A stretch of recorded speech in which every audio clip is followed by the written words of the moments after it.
প্রথমে আজকে আমরা আহ, আলোচনা করব যে পদার্থের তুল্য ভর বা তুল্য সংখ্যা কি। এবং অনেকগুলো এটি তো মেসেজ করেছো, বাট আজকে স্পেশালি কিছু আলোচনা আছে পদার্থের তুল্য ভর বা তুল্য সংখ্যা। তো তুল্য ভর ইকুইভ্যালেন্ট ওয়েট অথবা তুল্য সংখ্যা ইকুইভ্যালেন্স নাম্বার। হ্যাঁ, ইকুইভ্যালেন্স নাম্বার, এটা নিয়ে কথা বলো। সবাই একটু এটা আগে তুলে ফেলো, এটা লেখা আছে সেটা আগে তুলে নাও, কারণ এগুলো সব বই পাওয়া যায় না, বিভিন্ন রকম পাওয়া যায় না। এটা হচ্ছে কালেকশন। তবে তুল্য ভর কাকে বলে? আমরা আণবিক ভর দেখেছি, আমরা পারমাণবিক ভর দেখেছি। হ্যাঁ, তারপরে তো সেক্ষেত্রে তুল্য ভরটা কি? তো এখানে তুল্য ভর বলতে মৌল এবং যৌগ, এটা উভয়ের ক্ষেত্রে হয়ে থাকে। মৌলের ক্ষেত্রে এটা সনাতন পদ্ধতিতে কোন মৌলের, তাহলে সংজ্ঞাটার সময় তাহলে লিখে যাবো। তাহলে এটা আমার শিখে দেওয়া নাই বা বিভিন্ন বই সবসময় পাওয়া যায় না।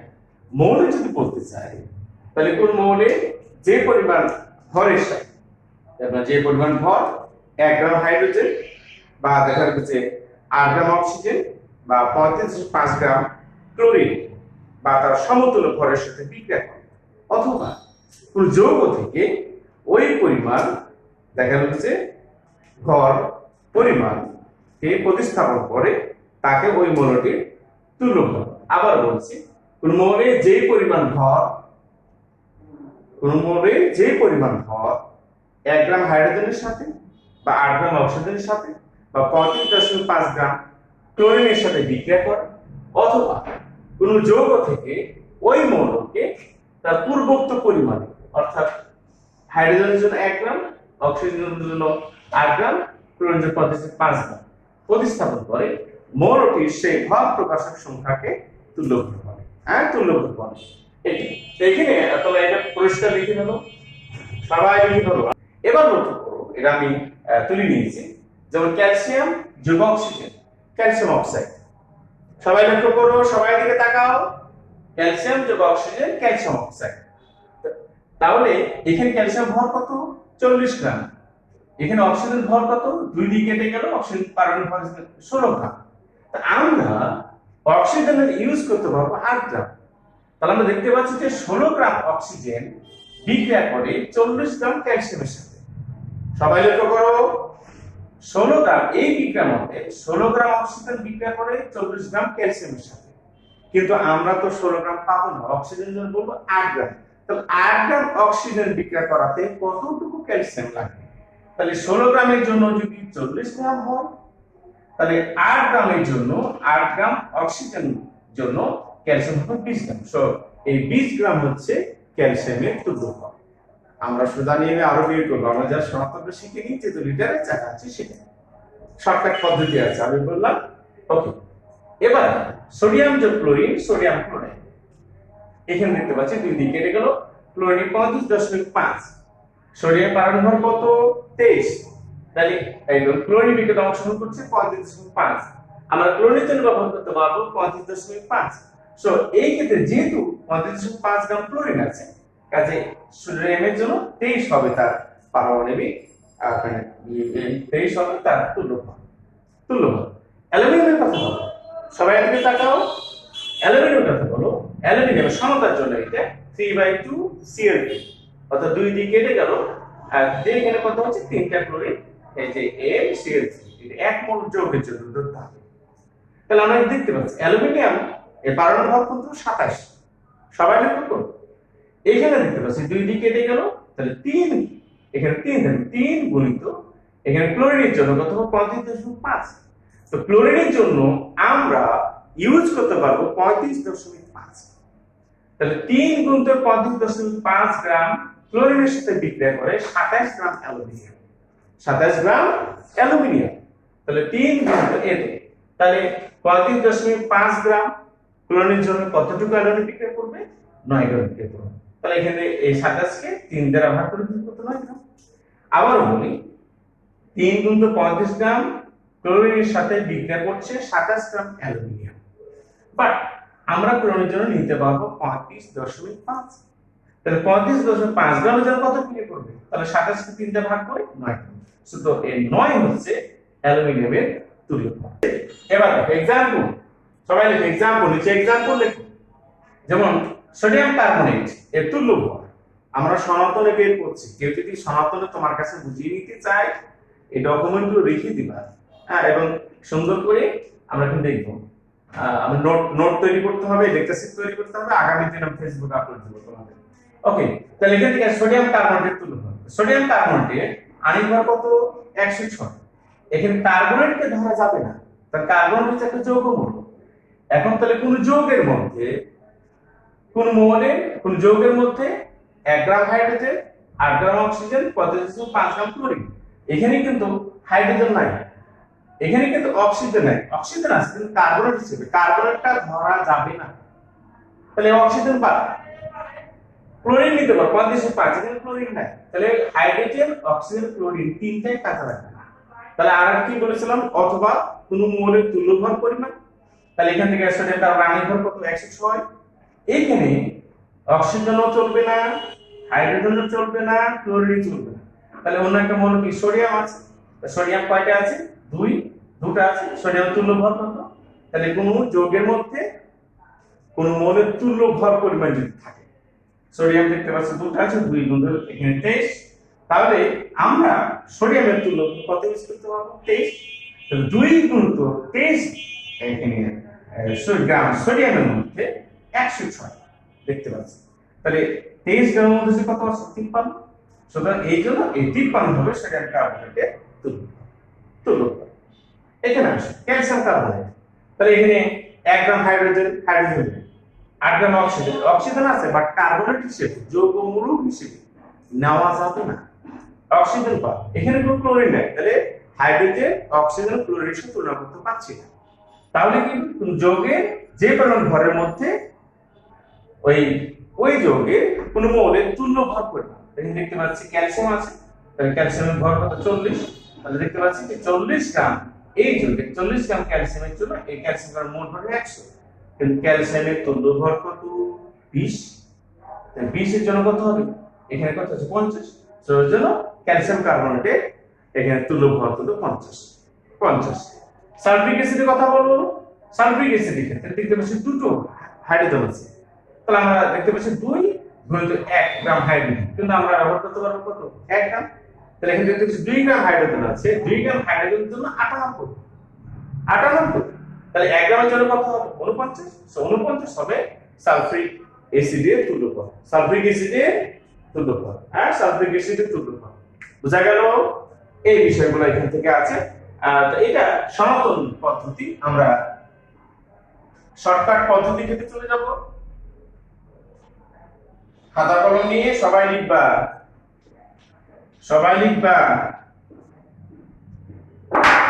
যারা ক্লাস করছে না আমি তাদেরকে রিং দেবো, বা তারা যায় না তারা কেন ক্লাস করছে না।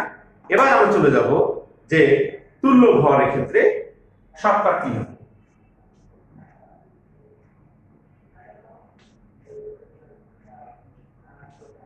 শর্টকাট নিয়মের ক্ষেত্রে আমরা লিখবো যে তুল্য ভর ক্ষেত্রে যদি যৌগের হয় তাহলে যৌগের আণবিক ভর বাই তুল্য সংখ্যা।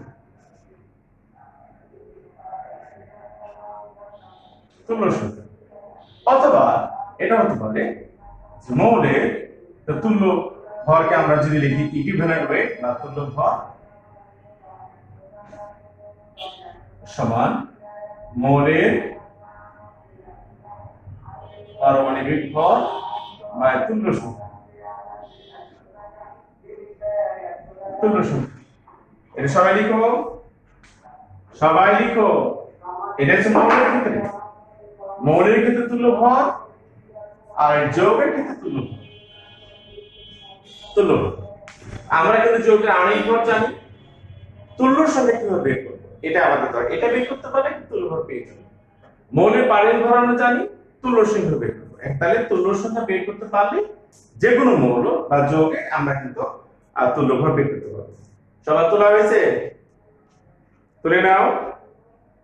তাহলে এখন আমাদের দরকার পড়ছে যে তুল্য সংখ্যা। আমাদের যে হোমওয়ার্ক যে অঙ্ক ছিল সেই হোমওয়ার্ক অঙ্ক তুল্য সংখ্যা আমাদের কাজে লাগে। তো তুল্য সংখ্যার জন্য আমাদের এখন কাজ করতে হবে। তুল্য সংখ্যা বের করতে পারলে তারপর তুল্য ভর বের করতে পারবে। তুল্য ভর পরীক্ষাতে খুব একটা কম আসে, তুল্য সংখ্যা আমাদের বেশি কাজ লাগে। এখন আমাদের কাজ হচ্ছে যে তুল্য সংখ্যাগুলো বের করবো, কার তুল্য সংখ্যা কত, এবং সেখান থেকে অটোমেটিক্যালি তুল্য ভর বের করতে পারবো। তো এখানে তুল্য সংখ্যা নির্ণয়, তুল্য সংখ্যা এখানে আমরা ই দ্বারা প্রকাশ করছি, নির্ণয়, তুল্য সংখ্যা নির্ণয়। তুল্য ভর বের করার জন্য দেখো যে সংখ্যা দ্বারা ভাগ করা হয় সেই সংখ্যাটাকে আমরা বলছি তুল্য সংখ্যা। তুল্য সংখ্যা, তো তুল্য সংখ্যা বের করা বেশ কয়েকটা নিয়ম আছে। রুল 1 বা দেখা যাচ্ছে যে আমরা এই ধরতে পারি এক নম্বর হচ্ছে যে মৌলের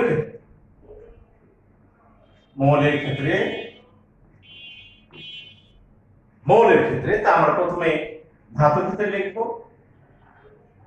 ধাতুর ক্ষেত্রে সবাই লিখবো, ধাতুর ক্ষেত্রে এই যোজনী সমান তুল্য সংখ্যা। তাহলে তোমার ধাতুর যে যোজনী থাকবে সেই যোজনী হবে ওই ধাতুর তুল্য সংখ্যা। ওই ধাতু কি তুল্য সংখ্যা। তাহলে কোন ধাতুর যোজনী হবে তার তুল্য সংখ্যা, আর তুল্য সংখ্যা থাকলে তুল্য ভর বের করতে পারবো। সবাই লিখো, ধাতুর ক্ষেত্রে ধাতুর যোজনী হবে তার তুল্য সংখ্যা। এক্সাম্পল,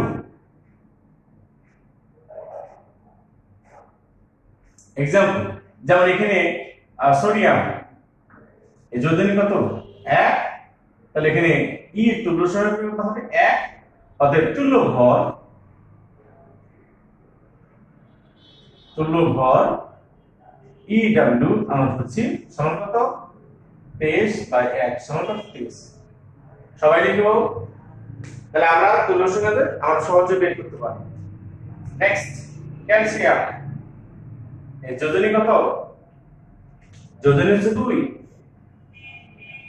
ক্যালসিয়ামের যোজনী, এটা হচ্ছে যোজনী, এটা মোল, যোজনী হচ্ছে 2, তাহলে এখানে যোজনী আর তুল্য সংখ্যা ই সমান 2, তুল্য ভর ই ডাব্লিউ, ইকুইভ্যালেন্ট ওয়েট তুল্য ভর সমান কত হচ্ছে, তাহলে ক্যালসিয়ামের ক্ষেত্রে পারমাণবিক ভর কত 40/2 সমান হচ্ছে 20। আমাদের এটা তুল্য সংখ্যা কিন্তু এবং ডান দিকে তুল্য ভর। নেক্সট, অ্যালুমিনিয়াম খুব মজার জিনিস কিন্তু, অ্যালুমিনিয়াম এর তুল্য সংখ্যা কত, তুল্য ভর কত, বুঝতে পারছো সবাই? Very simple. অ্যালুমিনিয়ামের ক্ষেত্রে যোজনী কত 3, তাহলে ধাতুর যোজনী হবে তুল্য সংখ্যা 3, তাহলে এখানে ই সমান 3, এটা তুল্য সংখ্যা। অর্থাৎ ইকুইভ্যালেন্ট ওয়েট সমান এখানে কত হচ্ছে, অ্যালুমিনিয়ামের জন্য কত 27/3 সমান হচ্ছে কত 9। সো অ্যালুমিনিয়ামের তুল্য ভর হচ্ছে কিন্তু 9, বা তুল্য সংখ্যা কত 3, তুল্য সংখ্যা হচ্ছে 9। বোঝা গেল? তাহলে এইভাবে কোন ধাতুর আমরা কিন্তু এই তুল্য ভর এবং তুল্য সংখ্যা বের করতে পারি। তবে যে সমস্ত ধাতুর পরিবর্তনশীল যোজনী আছে আর তারা জারক বিজারক হিসেবে কাজ করে, যেমন আয়রনের ক্ষেত্রে যদি বলতে চাই, কথা হলো স্যার আয়রনে আমরা যোজনী 2 ইউজ করব না 3 ইউজ করব, ওইটা সাধারণত যাদের পরিবর্তনশীল যোজনী আছে যে সমস্ত ধাতু, সেই সমস্ত ধাতু জারক বিজারক হিসেবে কাজ করে, সেই ক্ষেত্রে জয়টা ইলেকট্রন ত্যাগ বা গ্রহণ করে সেই হিসেবে তোমাকে গ্রহণ করে লিখতে হবে। কাজে এই ক্ষেত্রে এটা এভাবে লেখা যাবে, পরবর্তী যোজনীর জন্য এটা লেখা যাবে। নেক্সট, অধাতুর জন্য, তাহলে এখানে এটা হচ্ছে এ বি, অথবা এ বি না দিয়ে তুমি এক দিয়ে দিতে পারো। অধাতুর ক্ষেত্রে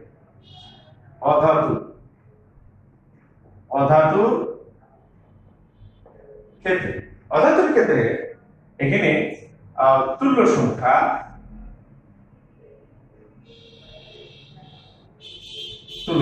সমান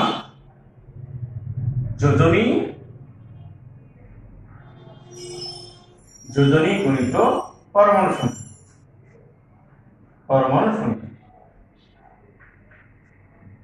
হ্যাঁ, সবাই লিখো, অধাতুর ক্ষেত্রে তুল্য সংখ্যা বের করার নিয়ম হচ্ছে যে যোজনী গুণিতে পরমাণু সংখ্যা, মানে ওই অধাতু কতটি পরমাণু আছে। সবাই লিখো, অধাতুর ক্ষেত্রে তুল্য সংখ্যা বের করার জন্য যোজনী গুণিত পরমাণু সংখ্যা। অ্যাজ ফর এক্সাম্পল হাইড্রোজেন, তারপরে হচ্ছে ক্লোরিন, তারপরে হচ্ছে অক্সিজেন, এগুলোর কথা যদি বলতে চাই এটা হচ্ছে তোমার অধাতু। হাইড্রোজেনের ক্ষেত্রে এখানে যোজনী গুণিত পরমাণু সংখ্যা, তাহলে এখানে ই সমান যোজনী কত, হাইড্রোজেনে 1, পরমাণু সংখ্যা কয়টা আছে, এখানে দুটো আছে, একটা অন্য দুটো আছে, সুতরাং 2। সুতরাং এখন দেখতে পাচ্ছি যে এই হাইড্রোজেনের জন্য তুল্য সংখ্যা হচ্ছে 2, তুল্য সংখ্যা কত হচ্ছে 2 হচ্ছে, তুল্য সংখ্যা হচ্ছে 2। ক্লোরিনের জন্য কত হবে, ক্লোরিনের জন্য ই সমান, এখানে ক্লোরিনের যোজনী 1, দুটা পরমাণু আছে, 2 সমান হচ্ছে 2।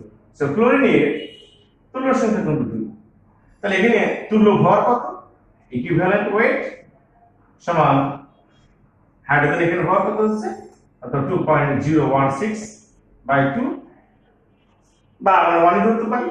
আবার ক্লোরিনের ক্ষেত্রে কত, ইকুইভ্যালেন্ট ওয়েট, ক্লোরিন এখানে কত, এখানে দেখতে পাচ্ছি যে তুল্য সংখ্যা কত আছে, ক্লোরিন এই জায়গাতে আণবিক ভর কত হচ্ছে, তাহলে এখানে 35.5/2 ডিভাইডেড বাই 2। তারপর এখানে আণবিক ভর ধরতে হবে, এটা আণবিক ভর ধরতে হবে, দুটো ক্লোরিন আছে, একটা ক্লোরিনের জন্য 35.5, দুটোর জন্য 3টা গুণ করতে হবে, কাজে ওটা থাকে। অক্সিজেনের ক্ষেত্রে কত বলো, অক্সিজেনের ক্ষেত্রে যোজনী কত, 2, পরমাণু কয়টা আছে, 2টা, সোচা অক্সিজেন অণু তুল্য সংখ্যা কিন্তু 4, তুল্য সংখ্যা কিন্তু 4।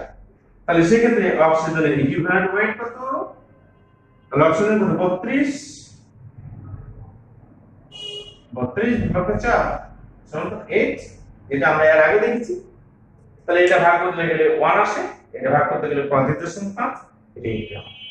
তাহলে তুল্য একটা যৌগ অধাতুর ক্ষেত্রে তার যতগুলো অধাতু আছে তারা যদি সিঙ্গেল হিসেবে থাকে, যেমন যদি কার্বনের কথা হবে তাহলে সেক্ষেত্রে কার্বনের কথা হবে, যদি কার্বনের ক্ষেত্রে একটা পরমাণু থাকবে এবং যে একটা পরমাণু থাকবে তার যোজনী, কার্বন যোজনী কত।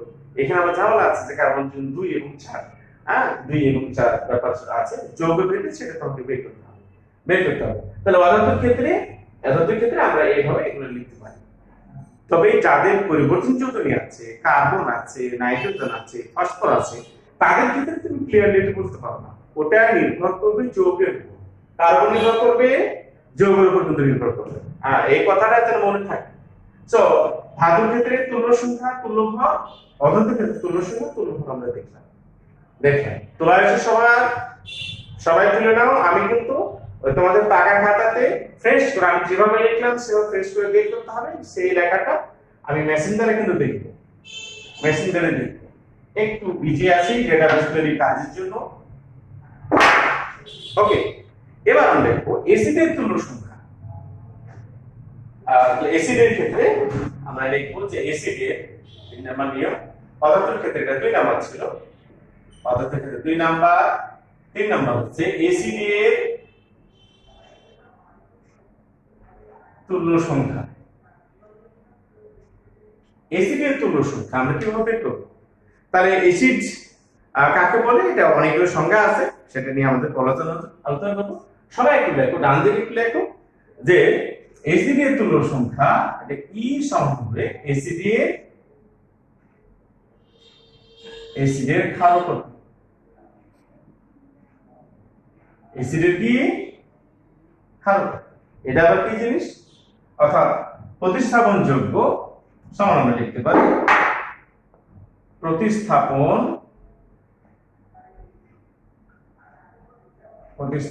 যোগ্য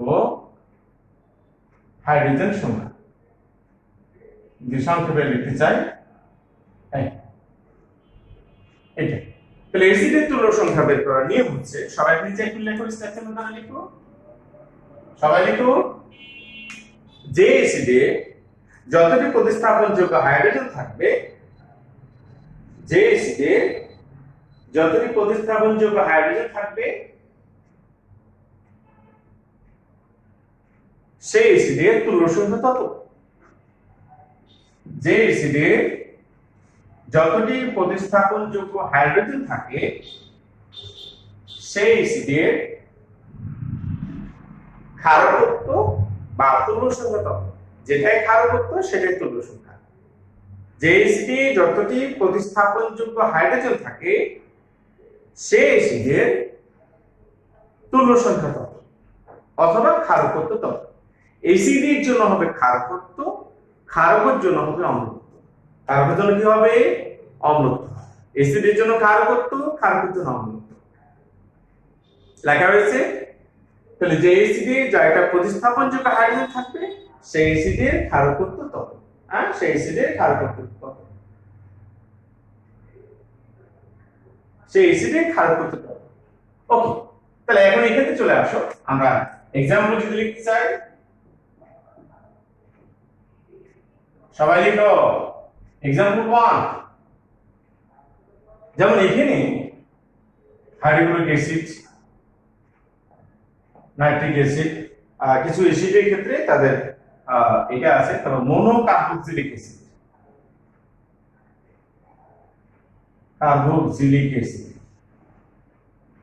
মনোকার্বক্সিলিক অ্যাসিড মানে যাদের অণুতে একটি কার্বক্সিলিক মূলক থাকে। Formic acid, acetic acid, benzoic acid C6 C8, আর অনেক আছে। মনোকার্বক্সিলিক অ্যাসিড, আবার ফসফরিক অ্যাসিড, হাইপোফসফরাস অ্যাসিড। এই সমস্ত অ্যাসিডের ই সমান হচ্ছে 1, অর্থাৎ ই এখানে অম্লত্ব বা ক্ষারকত্ব অবলিক ই সমান 1। তাহলে যে সমস্ত অ্যাসিডে যারা প্রতিস্থাপনযোগ্য হাইড্রোজেন থাকবে সেই অ্যাসিডের ক্ষারকত্ব তত। এখানে প্রতিস্থাপনযোগ্য হাইড্রোজেন একটি মনোকার্বক্সিলিক অ্যাসিডের ক্ষেত্রে, যেমন আমরা কার্বক্সিলিক মূলক যদি থাকে এখানে এই হাইড্রোজেনের প্রতিস্থাপনযোগ্য, এটা হচ্ছে polar. Formic acid, acetic acid, benzoic acid, তারপর হাইপোফসফরাস অ্যাসিড যেটা আছে সেটা, এই ক্ষেত্রে যদি তিনটা হাইড্রোজেন প্রতিস্থাপনযোগ্য একটি হবে সেটা পরে দেখা যাচ্ছে। এই তাহলে এই ক্ষেত্রে এদের আমরা সেক্ষেত্রে ক্ষারকত্ব বা তুল্য সংখ্যা পাবো। Next example 2। एग्जांपल 2 তাহলে এদের ক্ষেত্রে আমরা তুল্য ভর কেন বের করব? ভেরি সিম্পল, আণবিক ভরকে। তাহলে এই ক্ষেত্রে আমরা ইকুইভ্যালেন্ট ওয়েট বের করব। যে এসিডের কথা বলবে সেই এসিডে, যেমন এসিড এর কথা যদি বলি, এসিড এর ক্ষেত্রে ইকুইভ্যালেন্ট ওয়েট। হাইড্রোক্লোরিক অ্যাসিডের কথা যদি বলি, তাহলে এখানে হাইড্রোক্লোরিক অ্যাসিড আর এর আণবিক ভর বা এখানে কত হচ্ছে 1, তার মানে এখানে 36.5 মানে 1 সমান হচ্ছে 36.5। তাহলে সেই ক্ষেত্রে যে এসিডের কথা বলবে তার তুল্য সংখ্যা ভাগ করতে হবে। एग्जांपल 2, ডাইকার্বক্সিলিক অ্যাসিড এবং দ্বি প্রতিস্থাপনযোগ্য হাইড্রোজেন আছে কিছু হয়, সেগুলো অ্যাসিডগুলো আমরা লিখতে পারি। যেমন সালফিউরিক অ্যাসিড, সালফিউরিক অ্যাসিড সবাই লিখো। অক্সালিক অ্যাসিড, ডাইকার্বক্সিলিক অ্যাসিড আছে, এখানে অক্সালিক অ্যাসিড আছে, আর তারপর tartaric acid, tartaric acid,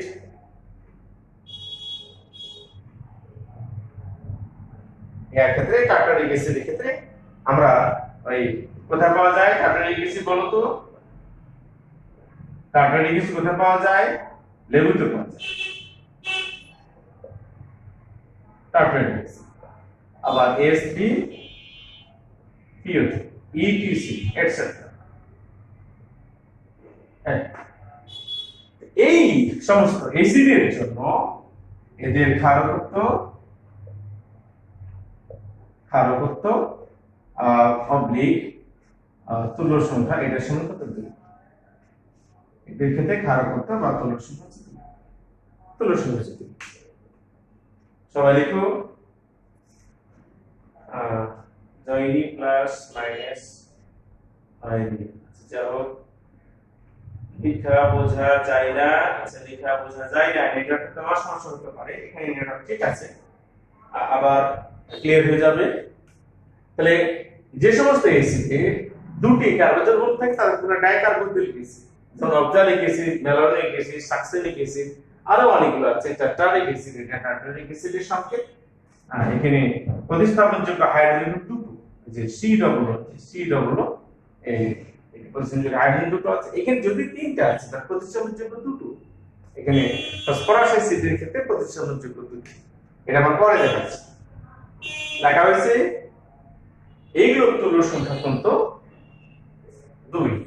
next example 3। আজ ক্লাসটা কিন্তু অনেক মজার ক্লাস, যদি তুমি ভালোভাবে নাও।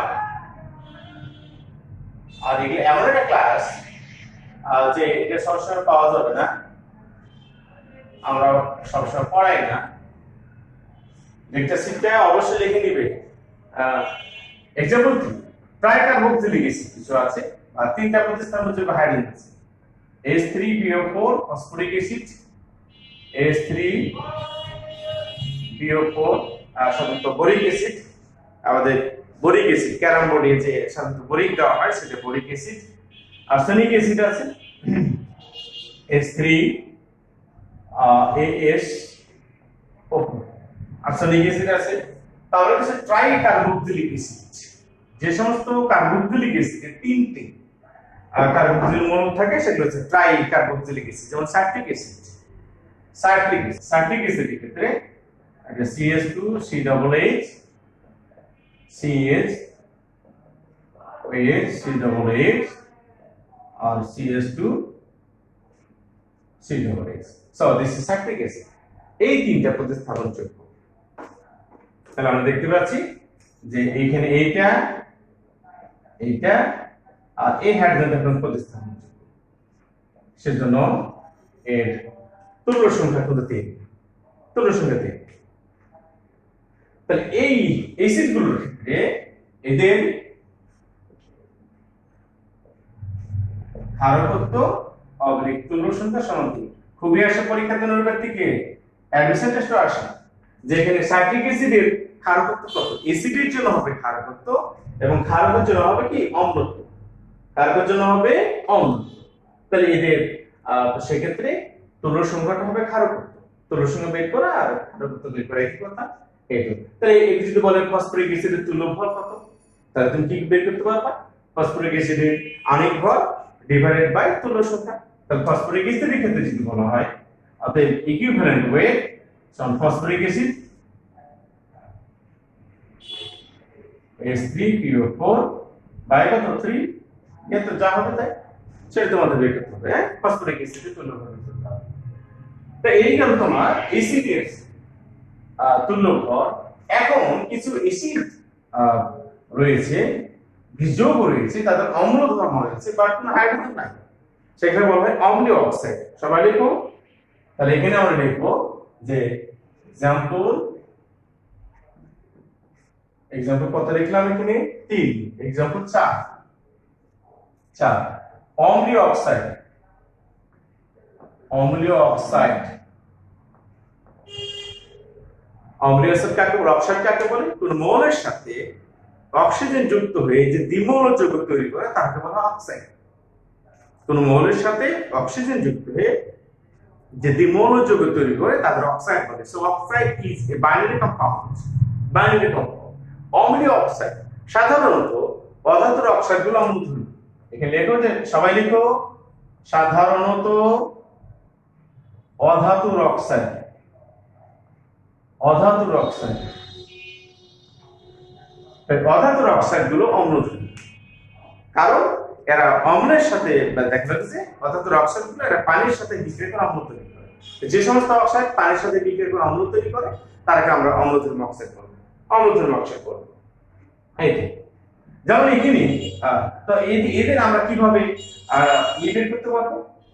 অম্লধর্মী অক্সাইডগুলোর ক্ষেত্রে অ্যাসিডের যেহেতু ক্ষারকত্ব বা তুল্য সংখ্যা, সেক্ষেত্রে হচ্ছে নিয়মটা হচ্ছে এখানে তো প্রতিস্থাপনযোগ্য হাইড্রোজেন নাই, তাহলে কিভাবে করবো?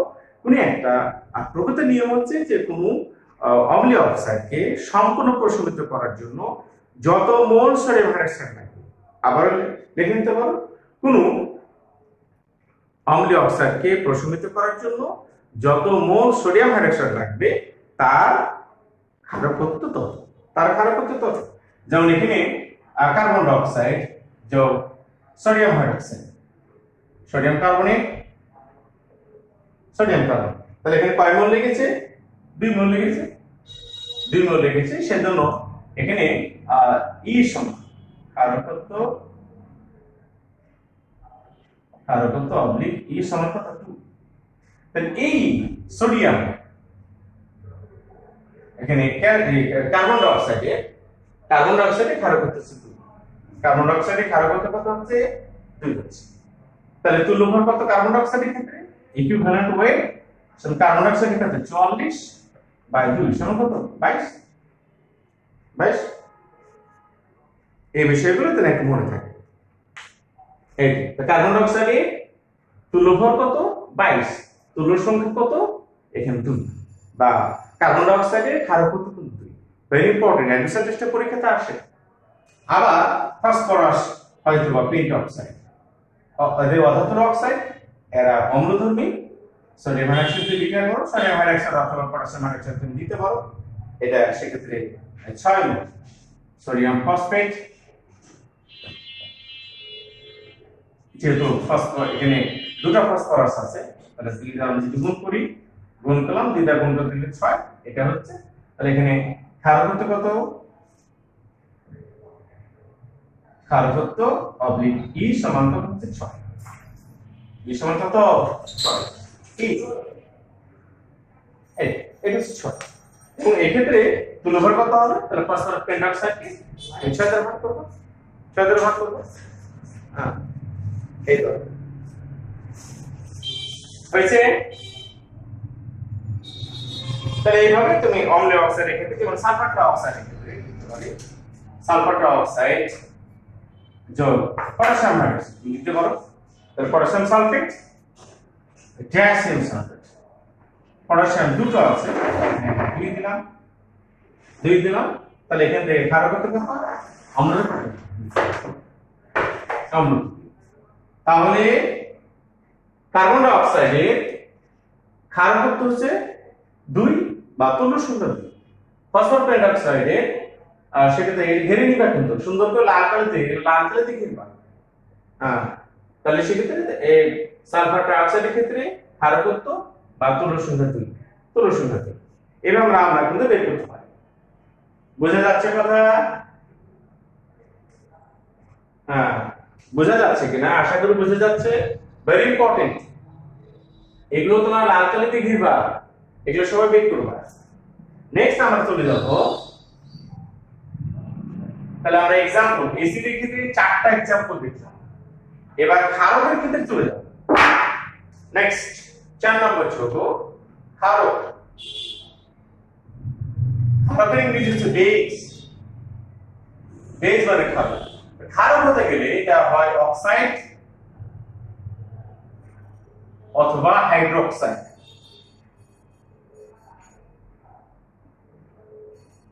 তাহলে ক্ষারক এটা হতে পারে অক্সাইড এন্ড হাইড্রোক্সাইড।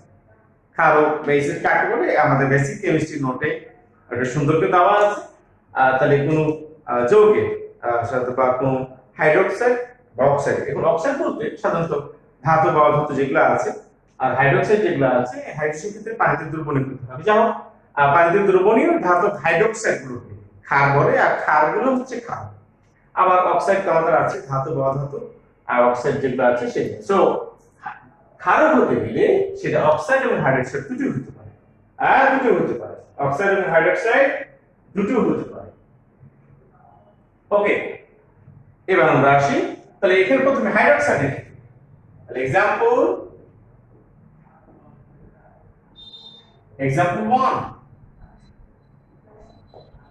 1 ক্ষেত্রে সবাই লেখো যে एग्जांपल, তাহলে আমরা যদি হাইড্রোক্সাইড থাকে এটাকে আমরা বলবো কি? ক্ষার। ক্ষার বলবো।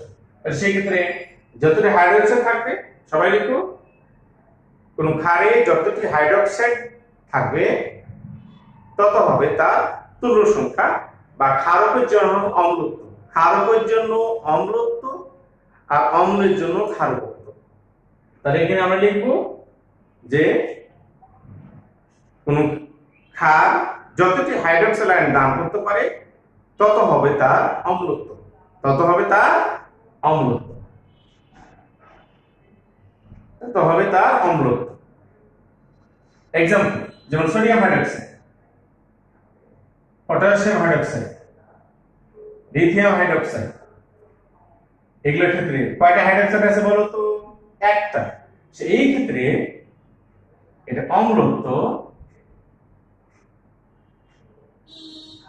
অম্লত্ব অথবা ই সমান হচ্ছে 1, অম্লত্ব অথবা ই সমান হচ্ছে 1। তাহলে sodium hydroxide, potassium hydroxide, lithium hydroxide জয়টা হাইড্রোক্সাইড মূলক থাকবে ওই ক্ষারকের অম্লত্ব হবে তত। সো এখানে অম্লত্ব কিন্তু 1 এবং তুল্য সংখ্যা কিন্তু 1, তুল্য সংখ্যা 1। এক্সাম্পল 2, তাহলে এক্সাম্পল 2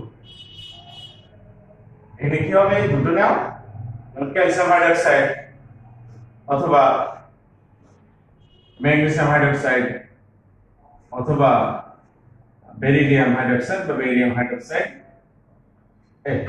এদের ক্ষেত্রে ই সমান কত হবে বলতো?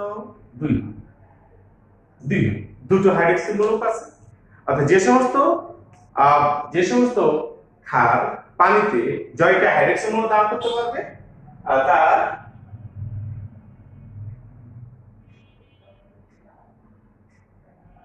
ক্লাস তো শুরু হয়ে গেছে, অনেকে প্রশ্ন করছে কোথা আইসিডি ক্ষেত্রে বাসা থেকে নিয়ে যাওয়া।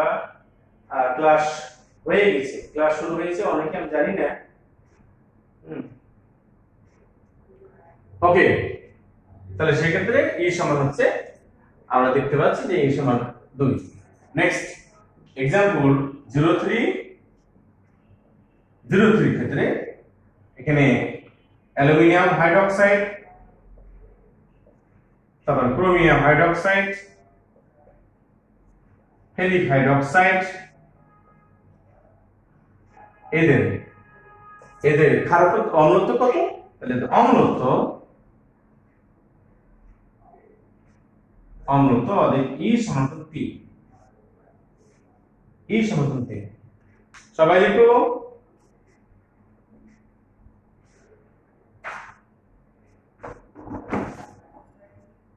হয়েছে? এই সমান 3। তাহলে যেটা হাইড্রোক্সাইড মূলক থাকবে সেই ক্ষারকের অম্লত্ব তত। তাহলে এখানে একটা করে হাইড্রোক্সাইড আছে 1, দুটো করে হাইড্রোক্সাইড মূলক আছে সেজন্য 2, তিনটে করে আছে সেজন্য 3। তা হাইড্রোক্সাইড মূলক থাকলে অম্লত্ব বা তুল্য সংখ্যা সহজে বের করা যায়। তাহলে এখানে আমরা যদি তুল্য ভর বের করার কথা বলি, তাহলে তুল্য ভর বের করার ক্ষেত্রে কত হবে? এখানে যেমন অ্যালুমিনিয়াম হাইড্রোক্সাইড এর তুল্য ভর ইকুইভ্যালেন্ট ওয়েট, আমরা কি করব? অ্যালুমিনিয়াম হাইড্রোক্সাইড আণবিক ভর বাই কত? 3, যা হবে তাই। অর্থাৎ যার কথা বলবে সেই ক্ষারকের আণবিক ভর ডিভাইডেড বাই তুল্য সংখ্যা। হয়েছে? সবাই লিখছে তো? আমি কিন্তু খাতা চেক করব এবং আগামী দিনে আমি তোমাদের কাছে দেখতে চাইবো যে তোমরা লিখেছো কিনা। নেক্সট, তাহলে एग्जांपल আমরা তিনটা দেখলাম। एग्जांपल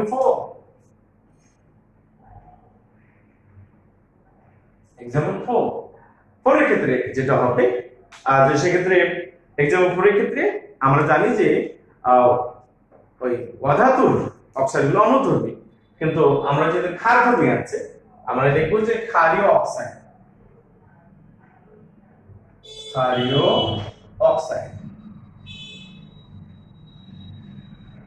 আগে কি লিখেছিলাম বলো তো? আগে লিখেছিলাম যে অধাতুর অক্সাইডগুলো অনুধর্মী। তাহলে আমরা কি লিখব? সাধারণত ধাতুর oxide. So basically metal oxides are basic in nature. শান্ত ধাতুর অক্সাইডগুলো এরা আছে ক্ষারধর্মী। আর এক্ষেত্রে তুল্য সংখ্যা বের করার নিয়ম হচ্ছে, তাহলে আমরা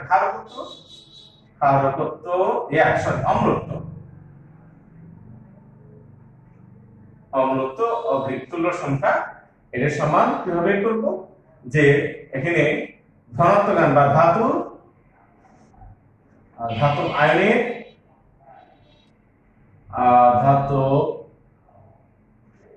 আয়নের চার্জ গুণিত আয়ন সংখ্যা, বা আমরা সংক্ষেপে লিখতে পারি আধান গুণিত পরমাণু সংখ্যা। ধাতব আয়নের চার্জ গুণিত পরমাণু সংখ্যা। সবাই লিখে ফেলো। তাহলে এই ক্ষারীয় অক্সাইডের অম্লত্ব বের করার জন্য এটা সূত্র। সবাই লিখো, অম্লত্ব বের করার জন্য এটা সূত্র।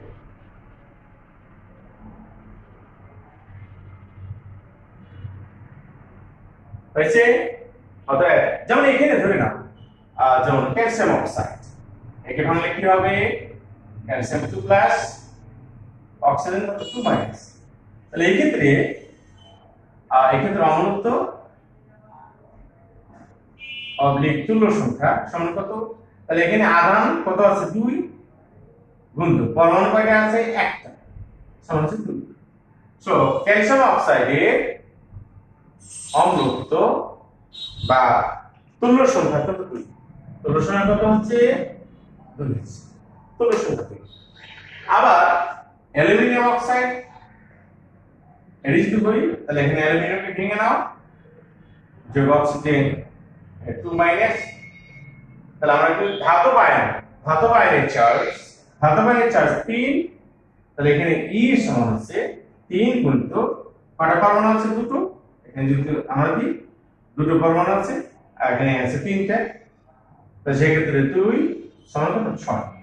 সো অ্যালুমিনিয়াম অক্সাইডের অম্লত্ব বা তুল্য সংখ্যা কিন্তু 6। তুল্য সংখ্যা 6। এই বিষয়গুলো আছে, সেই বিষয়গুলো তোমরা অবশ্যই দেখবা। অনুরূপভাবে ফেরিক অক্সাইড, এর ক্ষেত্রে কত হবে? একই রকম। তাহলে ফেরিক আয়ন এখানে দুটো আছে, অক্সাইড এটা আছে করে 3টে। তাহলে E সমান কত হবে? 3 গুণিত 2 সমান 6। তাহলে ফেরিক অক্সাইডে অম্লত্ব কিন্তু 6। খুবই আসে পরীক্ষাতে নৈর্ব্যক্তিকে আসে, ফার্স্ট পার্টে আছে, চতুর্থ অধ্যায়ে। অ্যালুমিনিয়াম অক্সাইডের অম্লত্ব কত? 6, সঠিক উত্তর। ক্যালসিয়াম অক্সাইডের অম্লত্ব কত? 2, সঠিক উত্তর। তারপরে এখানে ফেরিক অক্সাইডের অম্লত্ব কত? এখানে 6, সঠিক উত্তর। এবার যদি বলি যে সোডিয়াম অক্সাইড, এই ক্ষেত্রে কত হবে? সোডিয়াম অক্সাইডের ক্ষেত্রে কত হবে?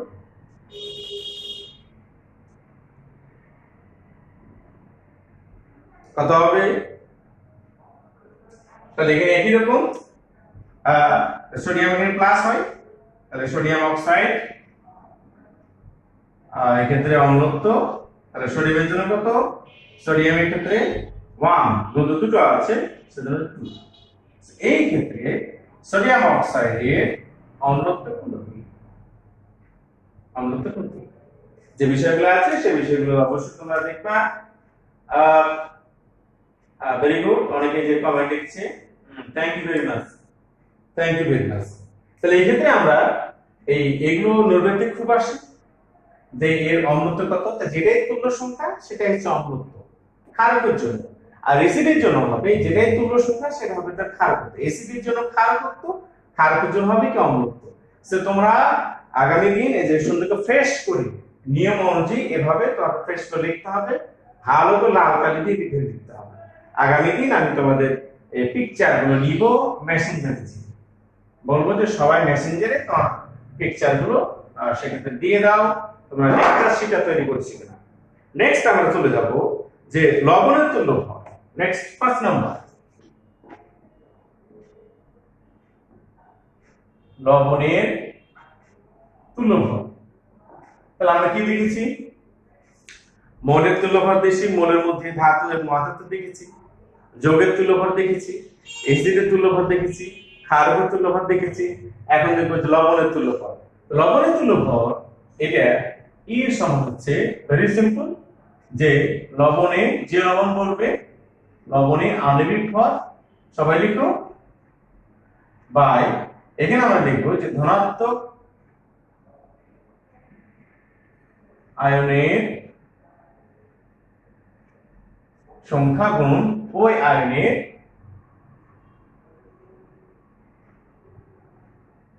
যোজনী। সবাই লিখো লবণের তুল্য ভর সমান যে লবণ বলবে তার আণবিক ভর ডিভাইডেড বাই ধনাত্মক আয়নের সংখ্যা গুণিত ওই আয়নের যোজনী, গুণিত ওই আয়নের যোজনী।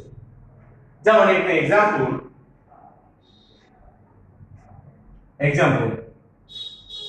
আমরা 5 মিনিট সময় আছে তাড়াতাড়ি ছেড়ে দিব।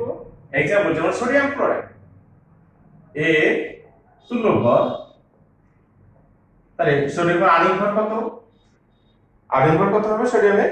58.5। তাহলে সোডিয়াম ক্লোরাইড আণবিক ভর 58.5 যোগ এখানে ধনাত্মক আধান সোডিয়াম প্লাস আর ক্লোরিন মাইনাস, তাহলে ধনাত্মক আধান এই আয়নের সংখ্যা 1 এবং তার যোজন হচ্ছে 1 সমান হচ্ছে 58.5। এবার আমরা যদি বলি যে অ্যালুমিনিয়াম সালফেট এর তুল্য ভর, অ্যালুমিনিয়াম সালফেট আণবিক ভর কত? তোমরা একটু বের করে নিবা। 300 আমি এখানে বের করে রেখেছি 342। এখন অ্যালুমিনিয়ামকে ভাঙতে গেলে অ্যালুমিনিয়াম কি হয়? এখানে কত 3+ আছে, অ্যালুমিনিয়ামের আধান এখানে 3 গুণিত এখানে আয়নের সংখ্যা ধনাত্মক আয়নের সংখ্যা গুণিত তার যোজনী। তো যোজনী অ্যালুমিনিয়ামের যোজনী এখানে 3, অ্যালুমিনিয়াম দুটো আছে সেটা 2। তাহলে এটাকে বলবো আমরা কি তুল্য সংখ্যা, এটাকে বলবো আমরা কি তুল্য সংখ্যা ই, তুল্য সংখ্যা ই। এটা কত হবে? 57। সো অ্যালুমিনিয়াম সালফেটের তুল্য ভর হবে 57, কিন্তু তুল্য সংখ্যা হবে কত? 6। তুল্য সংখ্যা কত হবে? 6। এবার আমরা লবণের কিন্তু তুল্য ভর আমরা বের করতে পারি। লবণের তুল্য ভর বের করতে সময় খুবই কম, তাড়াতাড়ি করো। তোলা গেছে? ওকে, এবার আমরা চলে যাব নাম্বার 6, জারক বিজারকের তুল্য সংখ্যা। জারক বিজারকের তুল্য সংখ্যা সবাই দ্রুত লেখো। জারক বিজারকের তুল্য সংখ্যা। তা আমরা শেষেতে একটু দেখেছি যে কোন মৌল যদি ইলেকট্রন গ্রহণ করে, যারা ইলেকট্রন গ্রহণ করবে তারাকে বলা হয় জারক, আর যারা ইলেকট্রন ত্যাগ করবে তারাকে বলা হয় বিজারক। আমাদের কেমিস্ট্রি সেকেন্ড পার্টে তৃতীয় অধ্যায়ে জারণ বিজারক সম্পর্কে যথেষ্ট আলোচনা আছে, সেখান থেকে আমরা বিষয়গুলো শিখবো। আপাতত নৈর্ব্যক্তিকের জন্য কিছু তুল্য ভর তুল্য সংখ্যা বের করে নৈর্ব্যক্তিক অনলি ফর এমসিকিউ, কিন্তু আমরা লিখিত লিখে আলাদা করব। জারক বিজারকের তুল্য সংখ্যা এই ক্ষেত্রে জারক বিজারকের তুল্য সংখ্যার ক্ষেত্রে আমরা যেটা দেখব যে প্রথমে জারকের তুল্য সংখ্যা, জারকের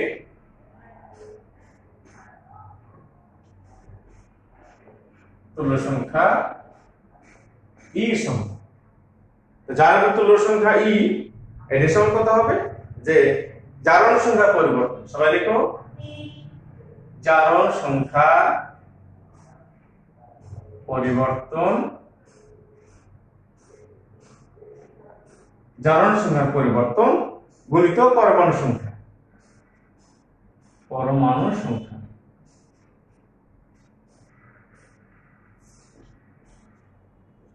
জারকের জন্য হবে এটা সূত্র, জারকের তুল্য সংখ্যা ই সমান জারণ সংখ্যা পরিবর্তন গুণিত পরমাণু সংখ্যা, গুণিত পরমাণু সংখ্যা, গুণিত পরমাণু সংখ্যা। যেমন সাধারণত দেখা যায় যে পটাশিয়াম ডাইক্রোমেটে বিক্রিয়া অংশগ্রহণ করে ডাইক্রোমেট আয়ন এসে, তো পটাশিয়াম ডাইক্রোমেট থেকে বিক্রিয়া অংশগ্রহণ করে ডাইক্রোমেট আয়ন। এই ডাইক্রোমেট আয়ন থেকে এটি হয় ক্রোমিয়াম 3+, এটা তো ওরকম মনে রাখতে হবে। তো ডাইক্রোমেট আয়ন থেকে কি হয়? ক্রোমিয়াম 3+। এবং মুখস্থ কেন মুখস্থ সেটা তৃতীয় অধ্যায়ে যে আমাদের সমাধান হবে। আপাতত নিয়ে নাও ডাইক্রোমেট থেকে এটা হয়। এখানে ডাইক্রোমেট আয়নে জারণ কত? ক্রোমিয়ামে যাওয়ার মান কত +6, এই জায়গায় ক্রোমিয়ামে যাওয়ার মান কত +3। তাহলে কি ঘটনা ঘটেছে এখানে, একটা ক্রমে যাওয়ার মান কমেছে, ছিল +6 হয়েছে +3। তাহলে কয়টা ইলেকট্রন গ্রহণ করেছে, 3টা। তো একজন যদি 3টা ইলেকট্রন গিলে, দুজন মিলে কয়টা ইলেকট্রন গিলবে, 6টা গিলবে। এই আমি আবার বলি, এইখানে ক্রোমিয়ামে যাওয়ার মান হচ্ছে +6, এই জায়গাতে এই ডায়াগ্রামের থেকে ক্রোমিয়াম 3+ হয় আপাতত মেনে নাও, পরে বিষয় নিয়ে কথা হবে। সেক্ষেত্রে যার মান ছিল ক্রোমিয়ামের জন্য +6 হয়েছে কত +3। তাহলে একটা ক্রোমিয়াম 3টে ইলেকট্রন গ্রহণ করেছে, তাহলে ক্রোমিয়াম আছে কটা, দুটো, তাহলে কটা গ্রহণ করবে। তাহলে এখানে সেক্ষেত্রে আমরা দেখতে পাচ্ছি যে +6 ইলেকট্রন, 6টা ইলেকট্রন সে কি করবে, গ্রহণ করবে। এই ক্ষেত্রে ই সমান কত হচ্ছে 6, ই সমান কত হচ্ছে 6, অর্থাৎ পটাশিয়াম ডাইক্রোমেটে তুল্য সংখ্যা কত 6। তাহলে তুল্য সংখ্যা 6, তাহলে এখানে তুল্য ভর কত, অর্থাৎ ইকুইভ্যালেন্ট ওয়েট পটাশিয়াম ডাইক্রোমেটের আণবিক ভর কত হচ্ছে, আর 294 94.2 ডিভাইড বাই 6 যা হবে তাই, যেটা হবে তোমরা বের করে নিও। এই আরেকটা আছে পটাশিয়াম ডাইক্রোমেট, এবার পটাশিয়াম পারম্যাঙ্গানেট। এই পটাশিয়াম পারম্যাঙ্গানেটে বি কে অংশগ্রহণ করে ম্যাঙ্গানেট আয়ন, কে করে ম্যাঙ্গানেট আয়ন, আর এই ম্যাঙ্গানেট আয়ন থেকে তৈরি হয় Mn2+, একটু মেনে নিতে হবে।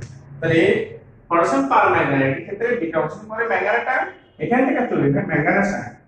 তো এই ম্যাঙ্গানেস আয়নের ক্ষেত্রে এখানে যার মান কত +7, এখানে কত +2, তাহলে ছিল +7 ম্যাঙ্গানিজে, হয়েছে +2, কত কমেছে, 5 কমেছে, ধনাত্মক আধান 5 কমে যাওয়া, তার 5টা ইলেকট্রন গ্রহণ করা।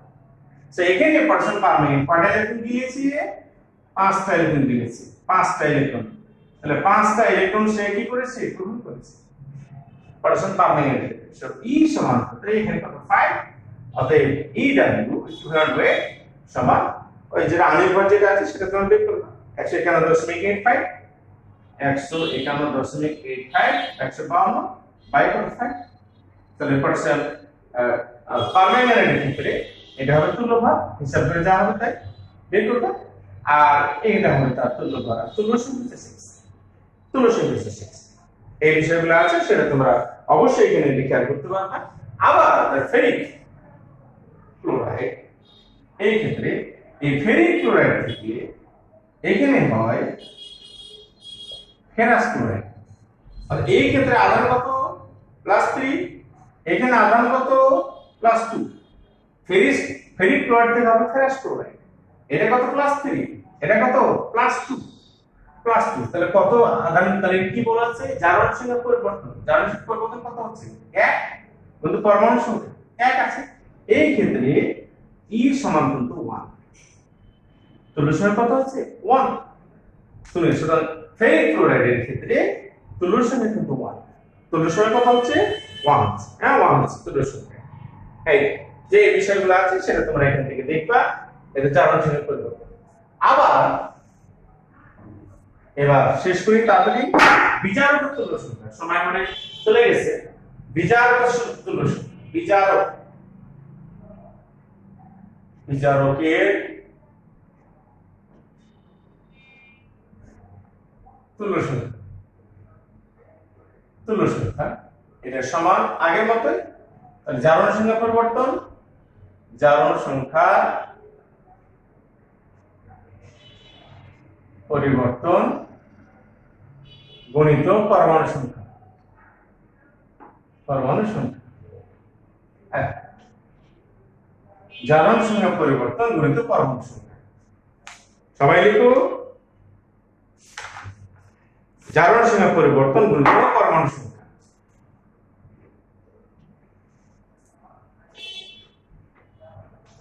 পরমাণু সংখ্যা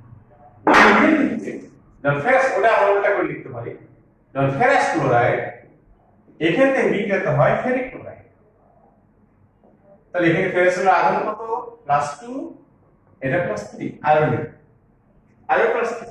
তাহলে সেই ক্ষেত্রে আধান কত পরিবর্তন হচ্ছে, তাহলে এখানে ই সমান কত হচ্ছে, আধানের পরিবর্তন +2 +3, তাহলে 1, কিন্তু পরমাণু সংখ্যা 1, তাহলে এই ক্ষেত্রে 1। তাহলে আমরা দেখতে পাচ্ছি যে এই ফেরাস ক্লোরাইডের তুল্য সংখ্যা কত 1, তাহলে তুল্য ভর কত হবে? ফেরাস ক্লোরাইডের আণবিক ভরকে তার 1 দ্বারা ভাগ করলে সেক্ষেত্রে তুল্য ভর পাওয়া যাবে, আর তুল্য ভর পাওয়া যাবে। এই তো হয়েছে, সবাই লিখবে। তারপরে একটা আছে অক্সালিক অ্যাসিড। অক্সালিক অ্যাসিড এটা এখান থেকে বেসিক্যালি অংশগ্রহণ করে C2O4 2- অক্সালেট আয়ন। তো বিক্রিয়াতে অক্সালেট আয়ন থেকে তৈরি হবে কার্বন ডাই অক্সাইড। কি তৈরি হবে? Carbon die oxide. Carbon die বলতো অক্সালিক অ্যাসিডের তুল্য সংখ্যা কত? প্রতিস্থাপন হাইড্রোজেন দুটো আছে সেজন্য। তাহলে এখান থেকে দেখতে পাচ্ছি এর মান কত? +3, এর যার মান কত? +4। তাহলে আধানের পরিবর্তন কত হচ্ছে? তাহলে এখানে E সমান হচ্ছে এর কার্বন ছিল +3 +4, যার ছিল পরিবর্তন 1 হয়েছে কম বেশি 1, কিন্তু পরমাণুর সংখ্যা কয়টা আছে? দুটো, 2 সমান 2। তাহলে অক্সালিক অ্যাসিডের তুল্য সংখ্যা হচ্ছে 2, তুল্য সংখ্যা হচ্ছে 2। আবার একটা আছে যে সোডিয়াম থায়োসালফেট, এই ক্ষেত্রে সাধারণত অংশগ্রহণ করে থায়োসালফেট আয়ন। আমি ছেড়ে দেবো, তাড়াতাড়ি করতেছি। এই থায়োসালফেট আয়ন থেকে হবে টেট্রাথায়োনাইট। এই থায়োসালফেট থেকে কি হয়? টেট্রাথায়োনাইট। এখন দেখো এই ক্ষেত্রে সালফার দ্রবণ কত? সালফার দ্রবণ 3 × 6 থেকে 2 বার, তাহলে 3, আর এখানে 3 × 6, আর এখানে 6 থেকে 2 বার, তাহলে 4, এখানে 2, আর এখানে দ্রবণ কত? এখানে +2.5। সবাই দেখো, তো এই সালফারের ক্ষেত্রে ছিল +2, হয়েছে 2.5। তাহলে এখানে আধানের পরিবর্তন কত? তাহলে E সমান, তাহলে পরিবর্তন কত হচ্ছে? তাহলে 2 ছিল 2.5, তাহলে পরিবর্তন কত হচ্ছে? 0.5। তাহলে 0.5 পরিবর্তন, ওই যে জারণ চিহ্নের পরিবর্তন 0.5, আর পরমাণু হচ্ছে কয়টা? দুটো, 2 সমান কত হচ্ছে? 1। সো এই সোডিয়াম থায়োসালফেটের তুল্য সংখ্যা কত? 1। তাহলে তুল্য ভর কত? তার আণবিক ভর তো ভাগ করব, তাহলে ইকুইভ্যালেন্ট ওয়েট সমান আণবিক ভর বাই কত? E। তোমরা বের করে নিবা, বের করে নিবা। এই আর একটা শুধু শেষ করি, স্টেনাস ক্লোরাইড। স্টেনাস ক্লোরাইডের ক্ষেত্রে SnCl2, এখান থেকে হয় SnCl4। এখানে স্টেনাস এর ক্ষেত্রে যার মান কত? +2, এখানে যার মান কত? +4। তাহলে কত পরিবর্তন হয়েছে? +2 ছিল +4 হয়েছে। এক্ষেত্রে E সমান, তাহলে কত? আমরা দেখতে পাচ্ছি যে পরিবর্তন কত? +2 +4, তাহলে 2 গুণিত পরমাণুর সংখ্যা কত? স্টেনাস একটা আছে, তাহলে 1 সমান কত? 2। সো স্টেনাস ক্লোরাইডের তুল্য সংখ্যা ডানেরটা ধরতে হবে না, সরাসরি ধরতে হবে বামেরটা। ডানেরটা ধরতে হবে না, সরাসরি ধরতে হবে বামেরটা, যেটার পরিবর্তন হয়। আচ্ছা, তাহলে এখানে স্টেনাস ক্লোরাইডের তুল্য সংখ্যা কোন 2, তাহলে স্টেনাস ক্লোরাইডের তুল্য ভর কত? ভর তাহলে আমাদের বের করে নিতে হবে। তাহলে এখানে ইকুইভ্যালেন্ট ওয়েট, তাহলে স্টেনাস ক্লোরাইডের জন্য কত হবে? স্টেনাস ক্লোরাইডের আণবিক ভর হচ্ছে 188.71/2,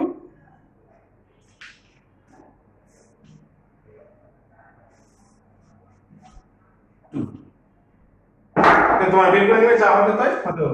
94 পয়েন্ট কত হচ্ছে? 3।